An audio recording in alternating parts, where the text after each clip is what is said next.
Hey, people, it's the rant of the week. Yay! And donut.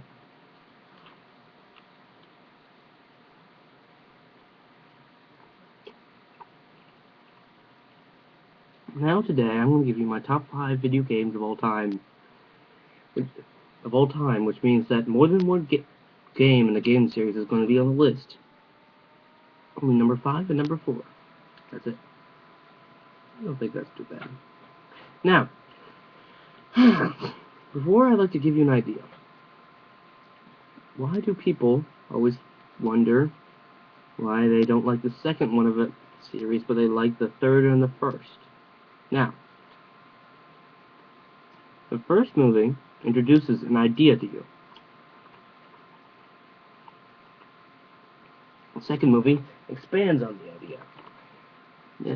And which is why you don't exactly like it, because it's not as fresh. You already know about the first, it knew it was coming out. Now the third movie, after always having the second movie in hand, which means that you know that they're going to keep going, and means that the third movie masters it.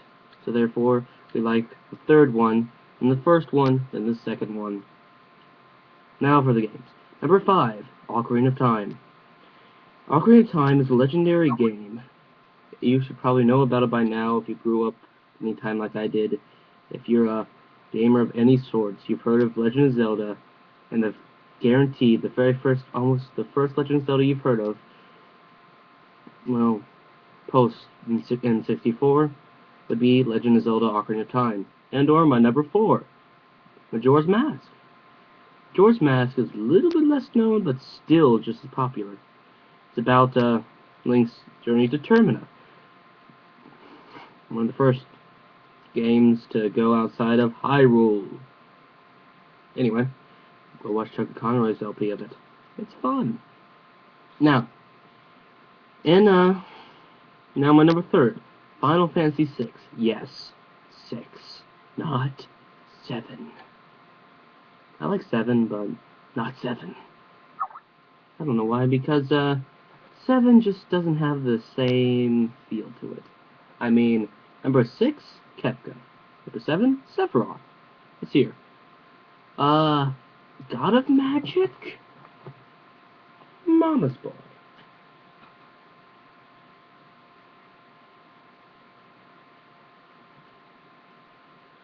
Now,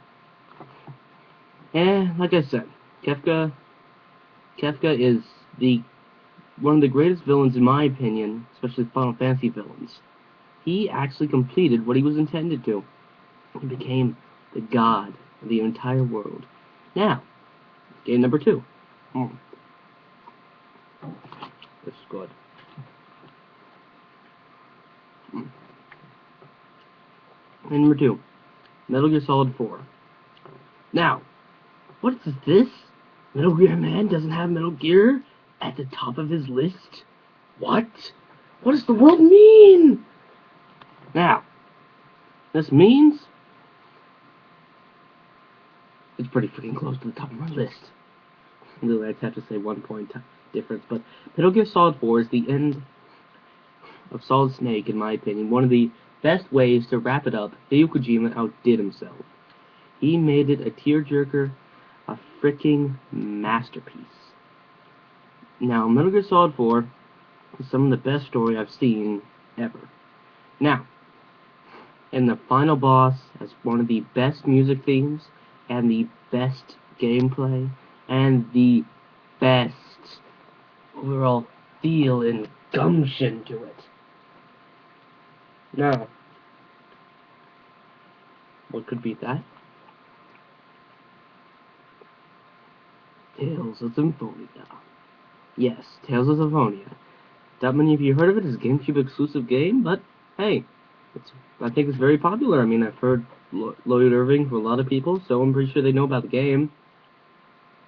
And it's a Namco Bandai Nintendo masterpiece. It's the only thing that can compete with Metal Gear Solid, in my opinion. Yes, you heard me right. Now, This game, just, no, I'm not even going to talk about it. Go play it. Go freaking play it. Go get an emulator. Download the game. Now. Anyway. And that wraps up my top 5 video games in this rant of the week. See ya, peoples. Game on. Yeah! Metal Gear.